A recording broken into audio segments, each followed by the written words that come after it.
I can say that the book is at least 70% true from my own knowledge and the knowledge of my sources.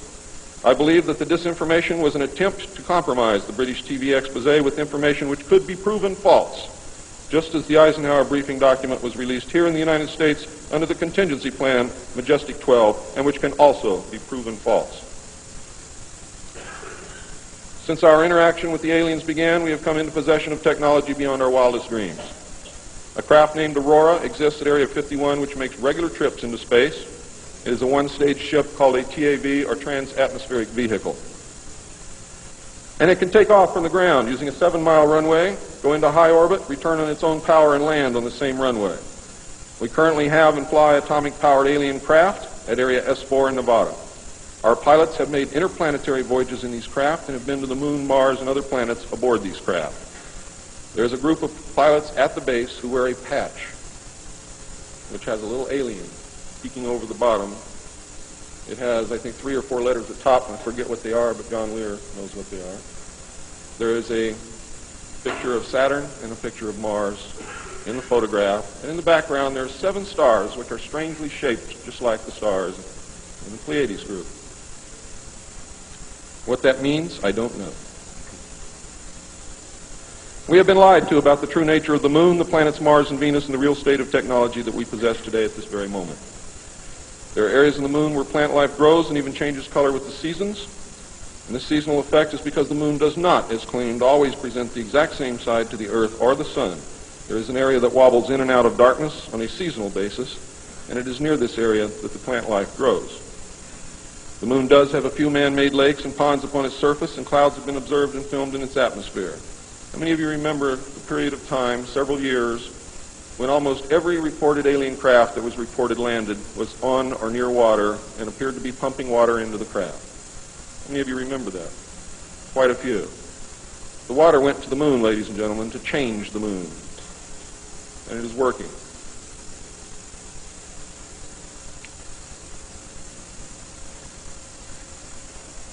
It possesses a gravitational field, and man can walk upon its surface without a spacesuit, breathing from an oxygen bottle after undergoing decompression the same as any deep-sea diver. Ladies and gentlemen, if you can come from 1,200 feet underwater to the surface through decompression, you can go from the surface to 1 atmosphere of vacuum. See, vacuum does not cause a problem for the human body. It's the inert gas that's dissolved in your tissues and in your bones and in the fluids in your body that causes you the problem. If this is decompressed properly, you will have no problem.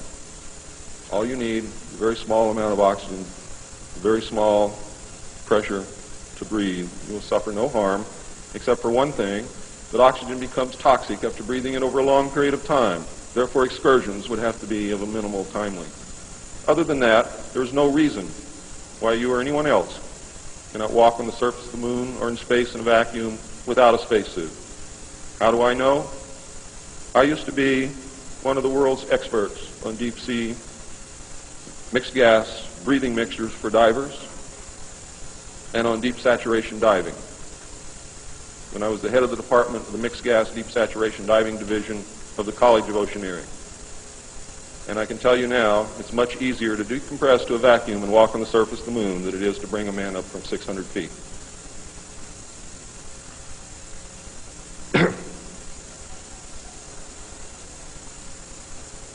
I have seen the photographs, and some of them were actually published in a book called We Discovered Alien Bases on the Moon by Fred Steckling. However, all the photographs are not there, but there are some very good ones. I would advise you to buy the book. I would advise you to look at the photographs, get the NASA number, and send for them.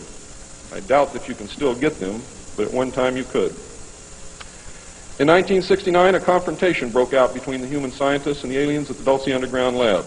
The aliens took many of our scientists hostage. Delta forces were sent in to free them, but were no match against the alien weapons. 66 of our people were killed during this action. As a result, we withdrew from all joint projects for at least 2 years. A reconciliation eventually took place, and once again we began to interact. As far as I know, today we are interacting with the aliens. Now,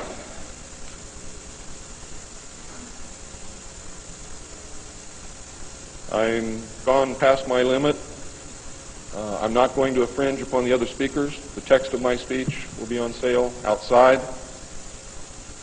I only have one message to give you. I don't care what you think of me. I don't care what you call me. I do care what you do with this information because it is important to our survival as a species. It's important to our planet. It is important for the world.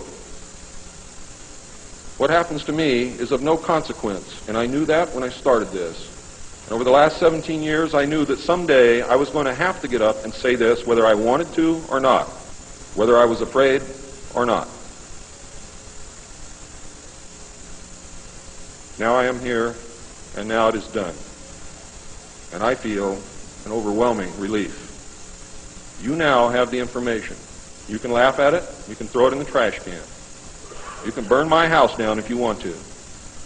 But I am telling you right now, your future, your children's future, your grandchildren's future depends upon what you do with this information.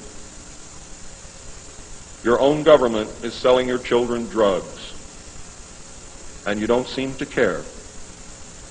Your own government has given away the power of the people, and you don't seem to care. There is an apathy that is running rampant in this country that is deadly, whether or not there are aliens. We are truly now, at this moment, a nation of sheep. And ladies and gentlemen, I assure you that sheep are always led to the slaughter. But it does not have to be that way. There is tremendous power in knowledge. There is also tremendous power in secrecy. Take away that secrecy, you make sure that you're informed, and you can change things and stop fighting with each other. Thank you.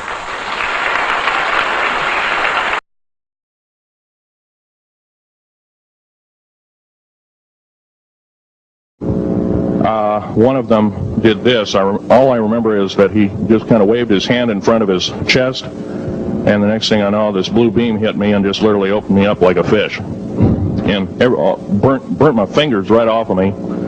And it was some form of electrical force, because the kind of like being hit by a lightning bolt burned all my toenails off of me. Completely crispy crittered my left foot, burnt the shoe right off of me. All I remember is the smoking remains, and I'm still conscious, but in and out of, I didn't remember much. And there was a Green Beret that was right behind me that risked his life. In fact, he died. But he risked his life. He shoved me back in the basket and hit the button and took me up. And I wouldn't be alive talking to you today if it wasn't for him. I'm forever indebted. He lost his life. 66 Secret Service agents, Green Berets, Black Berets, crack troops lost their lives because the government, our United States government, lied, did not tell us anything about the alien threat. There's a war underneath there, and I'm talking dead serious. It's been going on since that time. Since late August of 1979, our military, the Russian military, basically the militaries of the world, have been in constant conflict with the outer space alien. The small gray, the large gray, the reptilians, the whole thing. There are 11 distinct races of aliens. 2 are benevolent. One had to leave here in a hurry because their world is under attack, both on the surface as well as underground there, the Pleiadians. They're familiar. Maybe some of you are familiar with that. Would some of you raise your hands who've heard of Billy Meyer and some of the, very good, about half the group. Well, Billy Meyer is one of these lucky people that they figured, well, he's kind of a simple type, we'll show him everything. Well, these are the benevolent aliens, and they've been here helping us. In fact, I have a picture, let me reach for it here.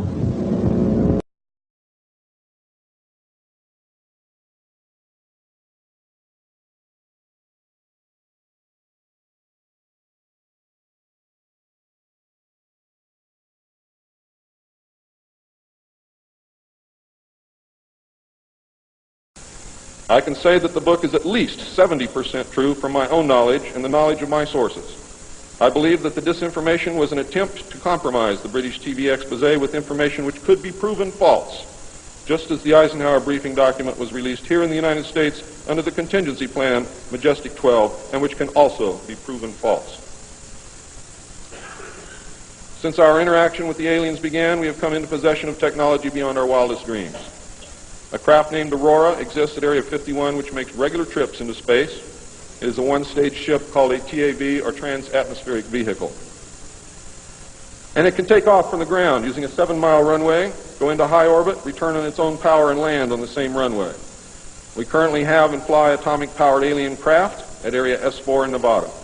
Our pilots have made interplanetary voyages in these craft and have been to the Moon, Mars, and other planets aboard these craft. There's a group of pilots at the base who wear a patch, which has a little alien peeking over the bottom.